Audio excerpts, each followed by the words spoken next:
Ladybugs and Yellow Jackets, welcome. This is the very first live author reads here on Fae Productions. You are here with myself, Fairy Princess Lolly, and our first author, Rebecca Hefner.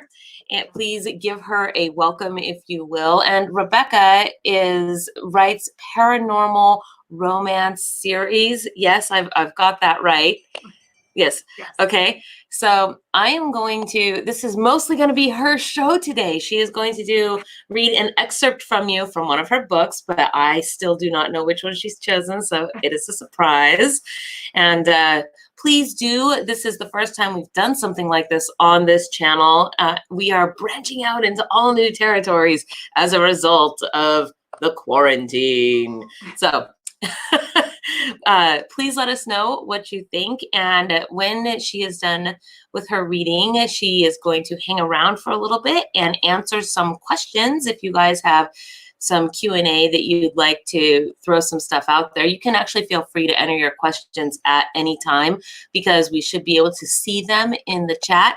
Remember, if you're watching from home and you are on Facebook, you want to give StreamYard permissions to be able to see your name. Otherwise, you will just look like a Facebook user to us, and we won't know who you actually are and won't know who to address. Please give us the likes and subscribes there at the bottom, and then you'll also see information for Rebecca scrolling across the bottom as well. And I think that is it for my intro spiel. I'm getting really good at this, I think, right? So, are you still there? Oh my God. No, go ahead. Go ahead. Please introduce yourself and say something about yourself to us. So my sister just called in on my phone, of course, and I lost audio. I can't hear anything. Shoot. Okay, I don't know why. Hold on. Okay, can you hear me? Mm-hmm. Okay. All right. So I'm wondering if I should just log off and come back in. Yeah. Let me do that real quick. Sorry. It is okay. Count Morbid actually has this problem relatively frequently, and it seems like the best solution is, have you tried turning it on and off again? So pardon for just one moment while Rebecca logs out and logs back in and probably puts her phone on silent. Sister, look at what you've done. There we are. I see her now. We will bring her back into the show. Sorry about that. Can you hear me now? Yes, I can hear you. So I actually... Yes. Yay. Yeah. Okay. So I actually... all is well and good. Good. I live right outside of New York City, so my family is worried. So of course, I tried to tell everyone that I'm doing this broadcast, but of course, everyone has to call in only when I'm doing it. So Murphy's Law. Yes, exactly. So, but anyway, if my family's watching, I'm fine. So I am author Rebecca Hefner, and thank you so much to Fairy Princess Lolly for having me on. This is really exciting. I've never done a live YouTube broadcast before, so thank you so much for having me. And so I write paranormal romance, and I have a 4-book series right now. I'm actually going to be publishing the 5th book in the beginning of May. But The End of Hatred is the first book in the series. So I'm going to do a reading for you all from The End of Hatred. It's basically for anyone who likes Nora Roberts, J.R. Ward, Christine Feehan. It's sort of in that genre of books is what I write. So if you like anything like that, it's vampires, slayers, demons. There's a fickle goddess who created this earth-like world, but it's a little different and it has magic and all sorts of stuff. So fickle goddesses. Yes. What? I mean, I love a fickle, goddess who's very fickle and who doesn't know what she wants to do with her world. Oh, the life struggles. What will I do with my entire world? Yeah, so many decisions. Exactly. And she makes some very human mistakes. So that's what I love about her. So, okay, great. So I'm just going to start reading from the very beginning of the end of Patriots so you guys can get an idea of the world, and we'll go from there. Okay. The goddess could remember the moment of creation with great clarity. 1 minute, there was nothing, and the next, consciousness. Breath made of unseen particles filled her insides, and she was alive and whole. Waking to her experience, she saw the parallel universes as they multiplied and expanded beyond infinity. Out of the multitudes of universes, she was thrust into her own single galaxy, her own planetary system, and finally, her own solitary world where she would reign supreme in perpetuity. The goddess Etherya was roused and resolute. Knowing that she had been given great power, she began to build her planet with care. Tall, sweeping mountaintops crusted with snow, which melted to form powerful rivers that flowed to the valleys. Luscious green trees filled the atmosphere with oxygen.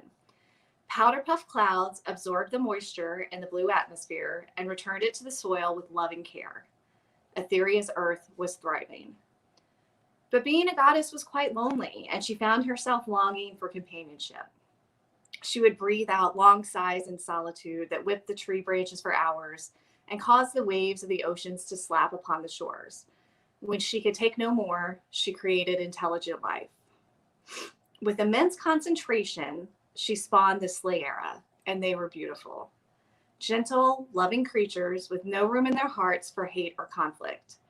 Etherya blessed them with immortality, and since they had nothing to fear, they were assured to live long lives in the infinity of the universe. Or so Etherya thought. Shortly after the creation of her beloved species, the universe made its displeasure known. Etherya had created a flawless species, but she, being imperfect herself, was not allowed to create perfection from imperfection. This would cause a great imbalance. Etherya begged and pleaded with the universe to save the Slayera, and it took pity on her. She was permitted to create another species of immortal, one that would counterbalance the Slayera. With her heart full of gratitude, she created the vampires, huge, hulking creatures skilled at fighting, combat, and strategy. They were all things that were absent in the Slayera, and at the universe's command, she made both species interdependent upon each other. The Slayera would rely on the vampires for protection, and the vampires would need to drink Slayera blood to survive. Although her world was currently peaceful, she now recognized that the universe could be fickle and volatile. Since the Slayera were innocent and vulnerable, having the vampires' protection gave her extra peace of mind.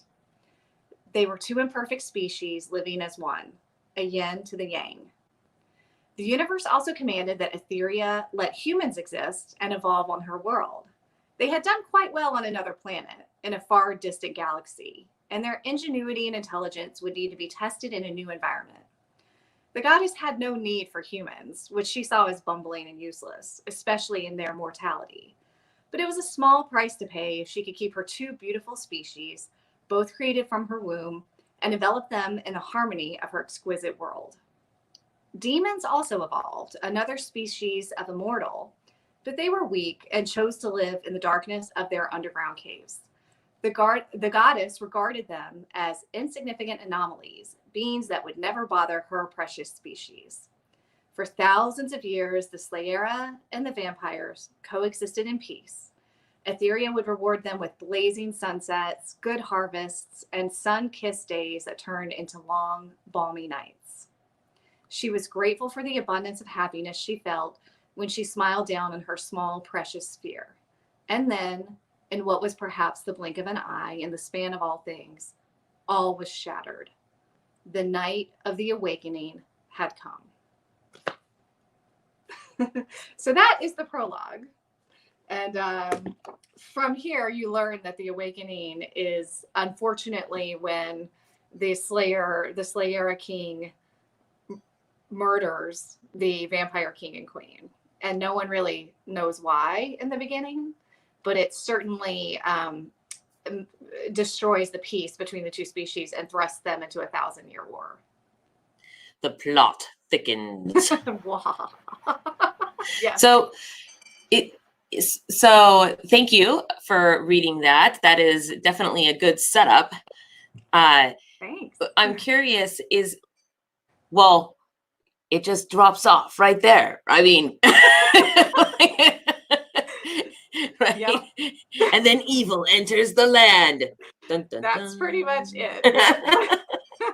So I did try to order your book off of Amazon, and sadly for me, Amazon's delivery time was not until April 24th. And so that was 3 days ago. And being a bibliophile, I wanted the actual book. So, and I did order it, but I still have, a month to wait, I guess. So I'm somewhat sad about that. Yeah, I appreciate you ordering it. I have a lot of friends and readers who really like the paperback too. They like to feel it in their hands. So I get that.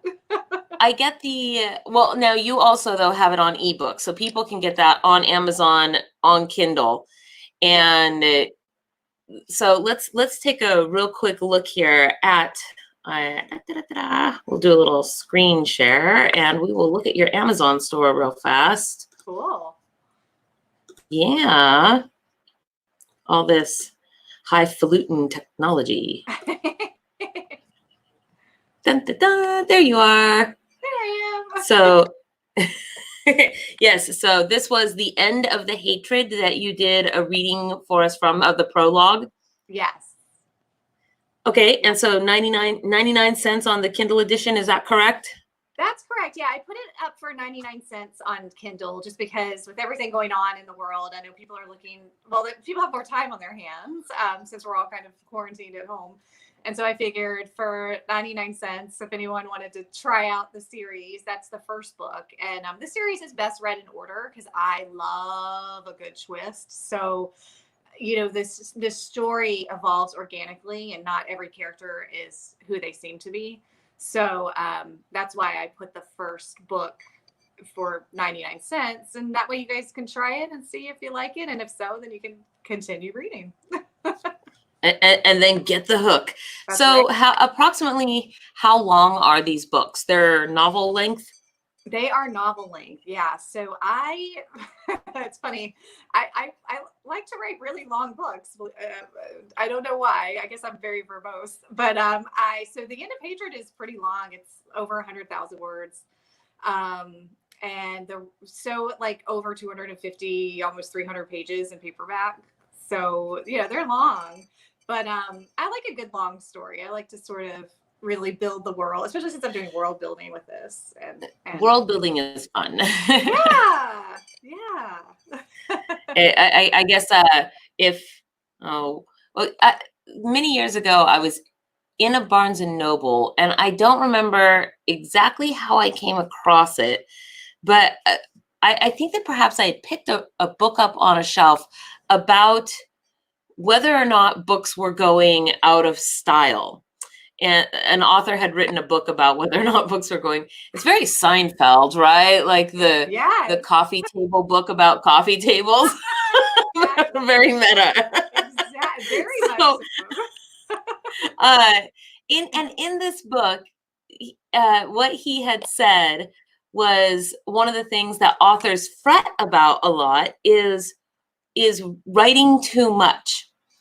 And he made this point that when people pick up a book to read it, they're picking it up because they want to read it. And therefore, there is no too much writing. Write everything that you want to write and just keep going. Like, expand it into more worlds and more detail and whatever. People aren't reading it in the first place because they want something short and boring, right? They want something that is intricate and pulls them in. So yes.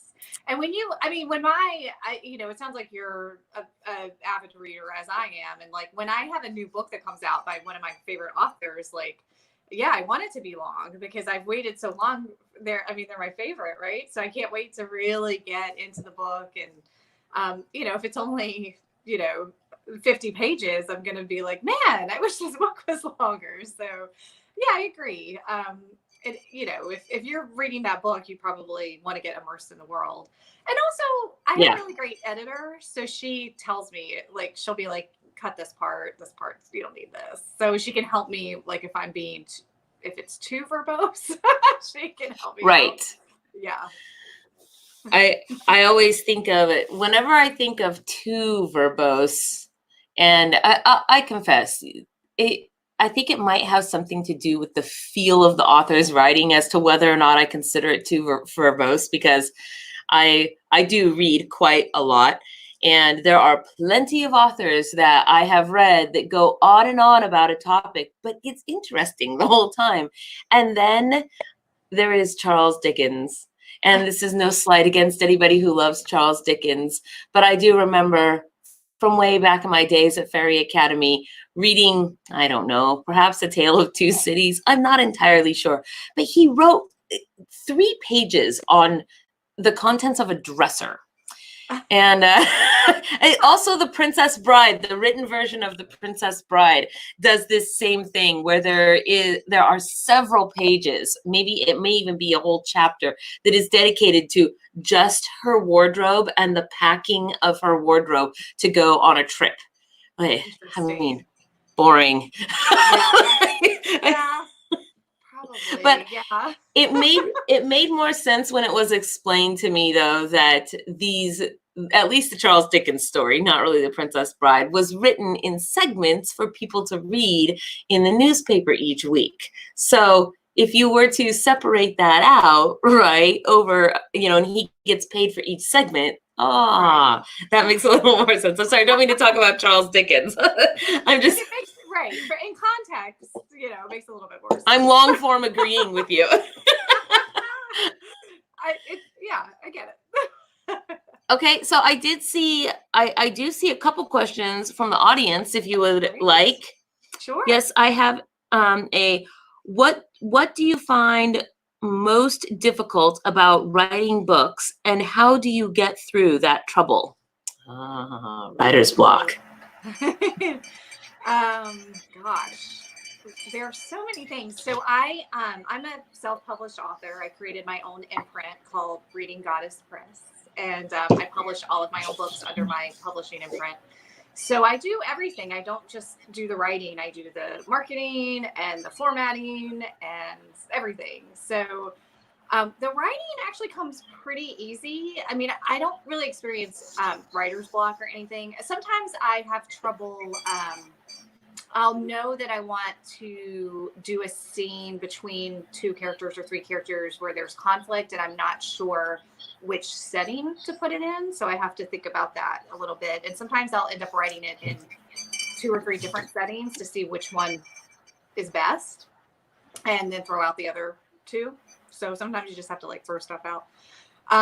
But the hardest part of my entire job as an author for me, because as we spoke about, I'm not very tech savvy, is formatting my books. That's honestly the hardest part for me.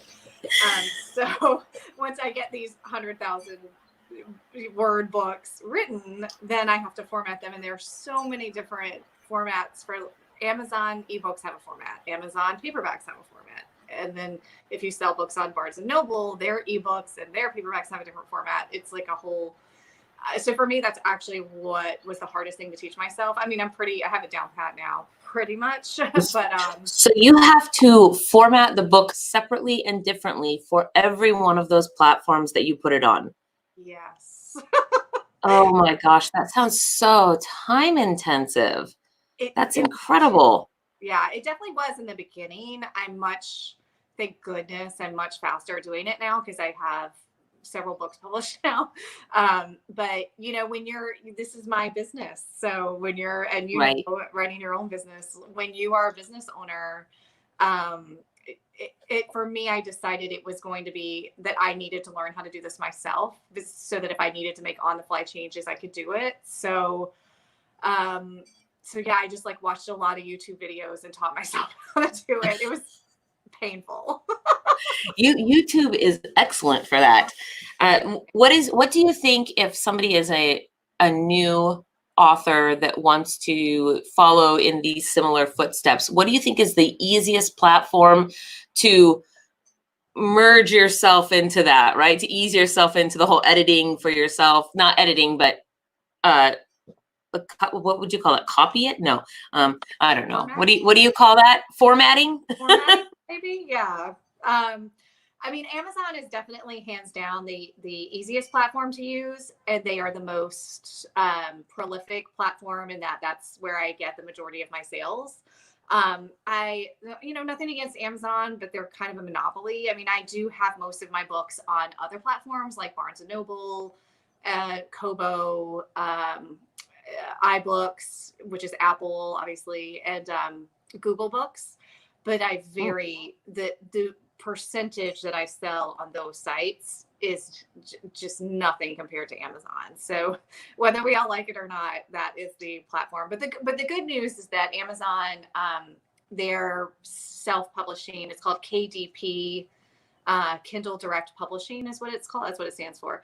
And it is very easy to upload a book and publish it and create like that author page that you showed. I created that myself. So it is they do make, yeah. Well, it looked good. Thanks. Yeah, it's nice. I mean, they give you the platform, they give you the sort of template, and then you upload your picture and you put in your books and so yeah. Now, how did you get your cover art for your books? So I have a couple of cover artists that I use for the first 4 books in the series, in my paranormal series. I used a cover graphic designer, cover artist. Her name is Susan Alinsky, and she lives very close to me here in Hoboken, New Jersey.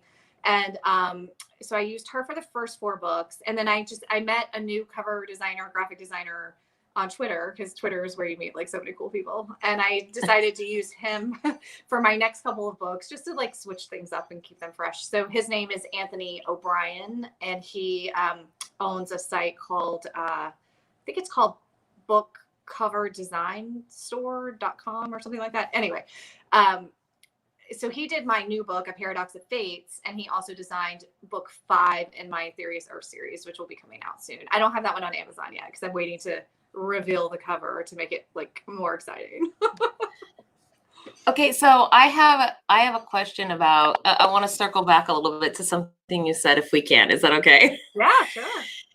You said that sometimes when you are putting together a scene, etc., you aren't entirely sure what setting that you want it to be in. So you will occasionally write a scene more than once and put it into different settings and then decide which one it seems to fit best, your narrative best, and then that is the one that goes in the book.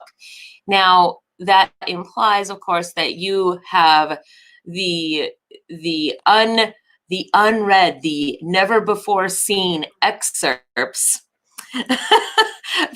right, from books of things that were, kind of the first draft or the one that you didn't go with.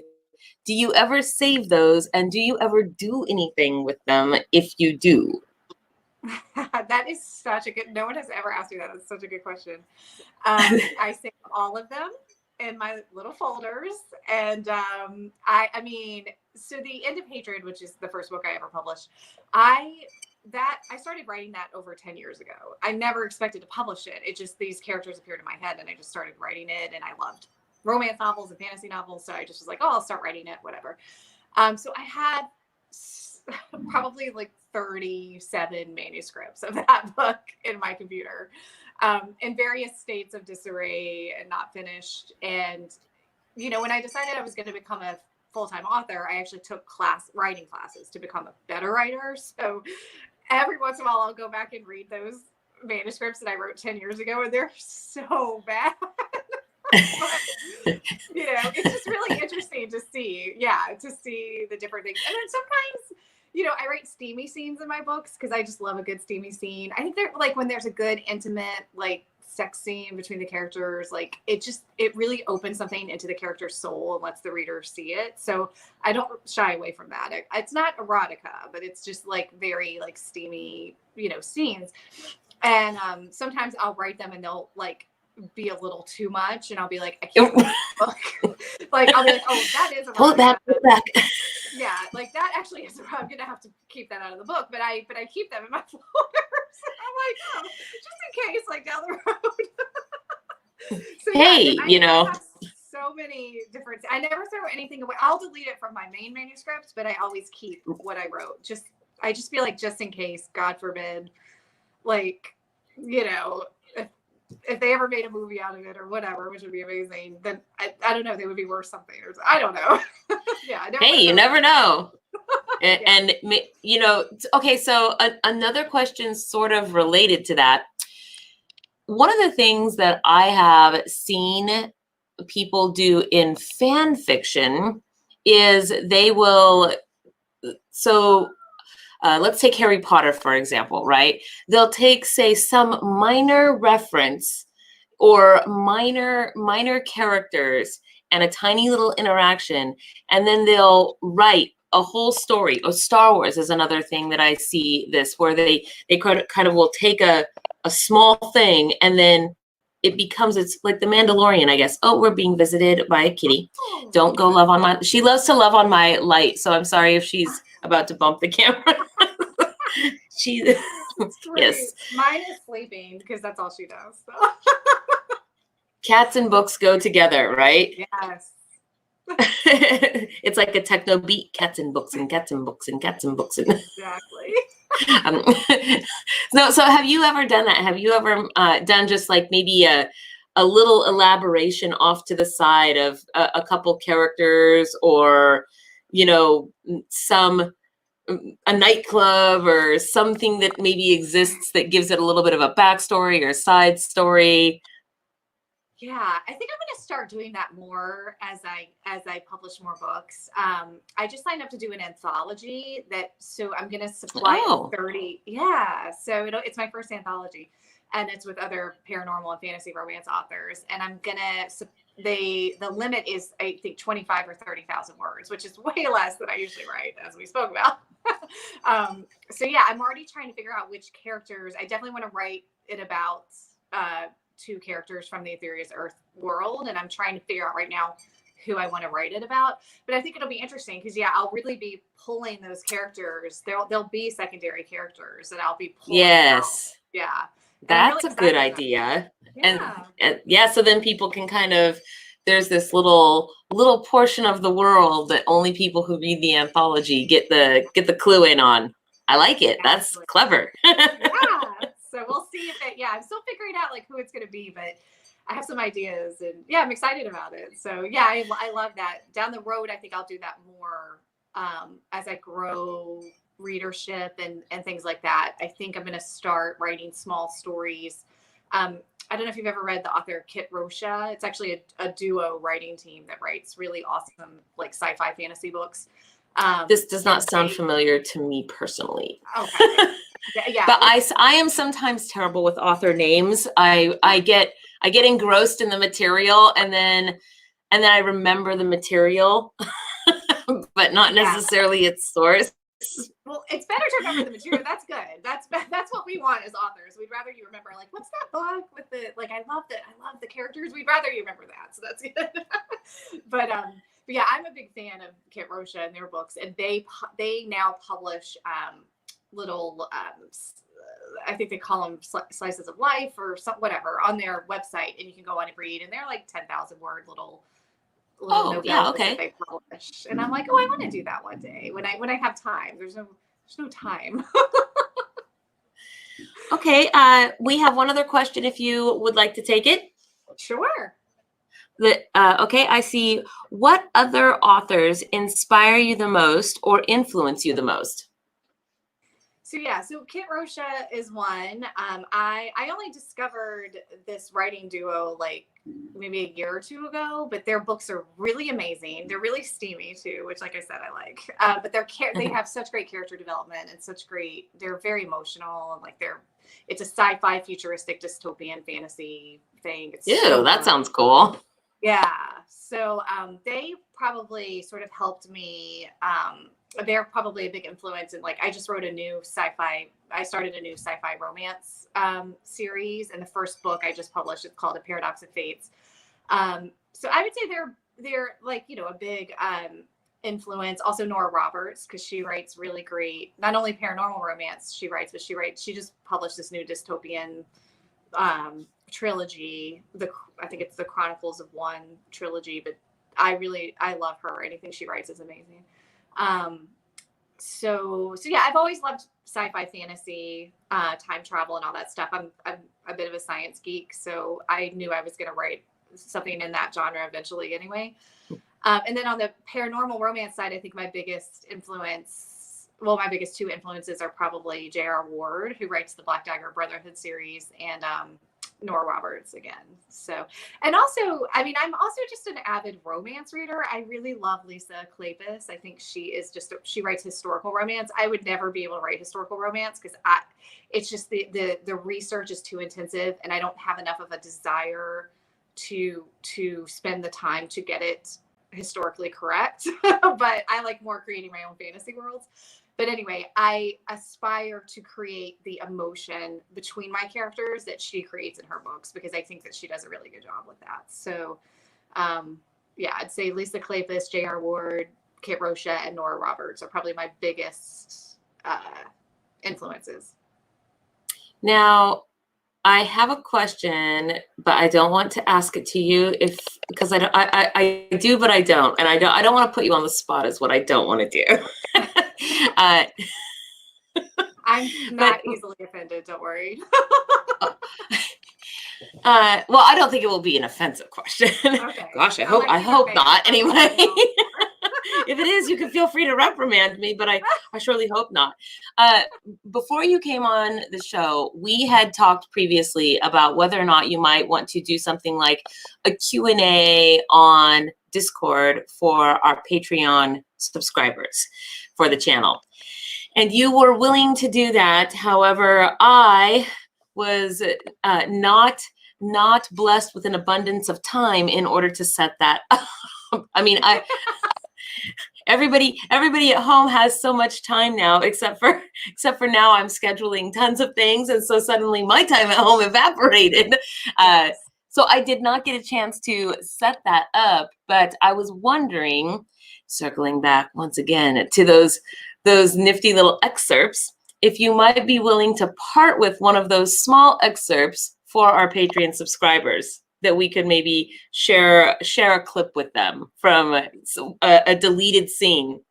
Sure. Is that, it's okay if you say no? I completely understand. I would be happy to do that. Of course. I would just need a little time because I need to go in and edit it just to make sure that it's like, has correct punctuation and stuff. But yeah, I'd be happy to do it. Of course. That would be super cool. I think that would be a fun little thing for our Patreon subscribers to get a deleted scene from a book. And believe me, I understand about the editing. I recently decided, because here we are, like, suddenly with this explosion of content, to do audio, to go back and pick up some books that I had been audio reading last year, and I kind of lost the time to do that. But now I was like, okay, I'm going to try to do this again. And then, because of that, I went back and listened to some of the very first audio readings that I had done. Oh, I know that feeling of, wow, this was terrible. Like, so terrible. And I'm not saying, that I'm Neil Gaiman or anything, or reading right now, but whew, Yes. I'm like, anybody that can make it through my first stuff to get to how it is now, I salute you. That's so great. Oh my gosh. So, I can feel that, right?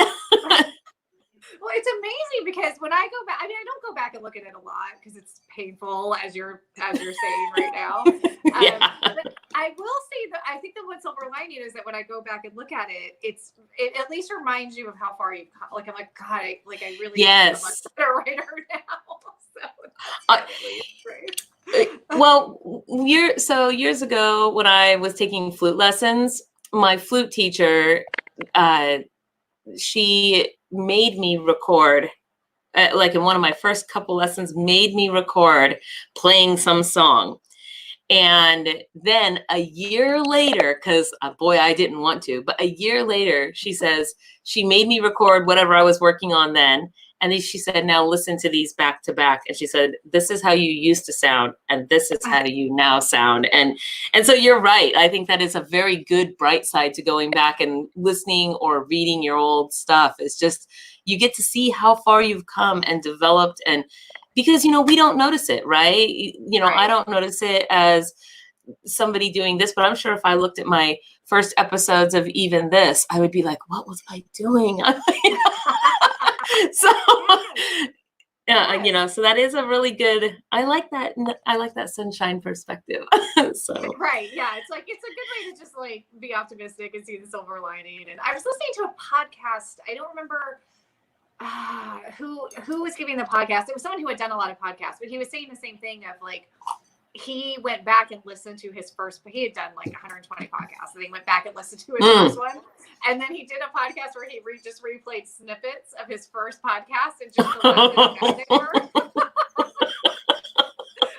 I don't know if I don't know if I'm ready for that yet. Right. Give it some more time, but one day. Get those bloopers out there, kind of. Yes. So okay, well, I thank you so much for joining us, and I just want to thank you for doing this. You are the first Author Reads, and I've really enjoyed having you here and listening to your book. And I'm looking forward to, I'm going to have to go with my Kindle version for now to dig into that. I do the Kindle version because the cats like to walk on me in bed. As soon as I lay down, it's walk on lolly time. Yeah. And so I cover my whole head, right? And then I like get myself all tucked in so that they can't, because they'll try to get under the covers with me if I do this. And then I can read in the dark, right? Yes. That's actually really true. Yeah. You can read right on the phone. You can hide. Yeah. Cocoon myself, and then I can read. So yes, so thank you so much for being here, Rebecca Hefner, author. And for everybody out there watching at home, please give us the likes and subscribes. Go follow her on Twitter and Instagram, and then also her first book that we heard an excerpt from today, the prologue, 99 cents right now on Amazon to get you started. And it is the first in a series. And then also her information will be in the low bar and or description, depending on where you're watching us from, that you should be able to expand and go to all of her places and give her all the clicks and likes to. Again, thank you so much for being here, Rebecca. And we will. Thank you so much for having me. This has been really, really fun. And I'm sorry for the technical difficulties, but we figured it out. Oh, I figured it out. No, those were the least of technical difficulties. The only reason I knew to say turn it off and on again is because Count Morbid on our Wednesday segment always has this issue. And so that's his go-to method of I have to turn it off and on again, and then it works. So. It always works. I mean, it works for everything electrical, I find. Yes, the IT crowd had it. Exactly. And thank you so much for having me. This has been awesome. I really appreciate it. All right. Have a good afternoon. Stay safe. You're in New York. It's dangerous out there. It is. I mean, it's amazing, like, to just think right across the river, there's just this blazing pandemic. So I'm just trying to stay inside and spread love. And I did take a walk today 6 feet from Spread everybody. love, not germs. There you go. Exactly. Wash my hands. All right. Good night, and good night, viewers. Thank you so much for joining us. I'm pushing the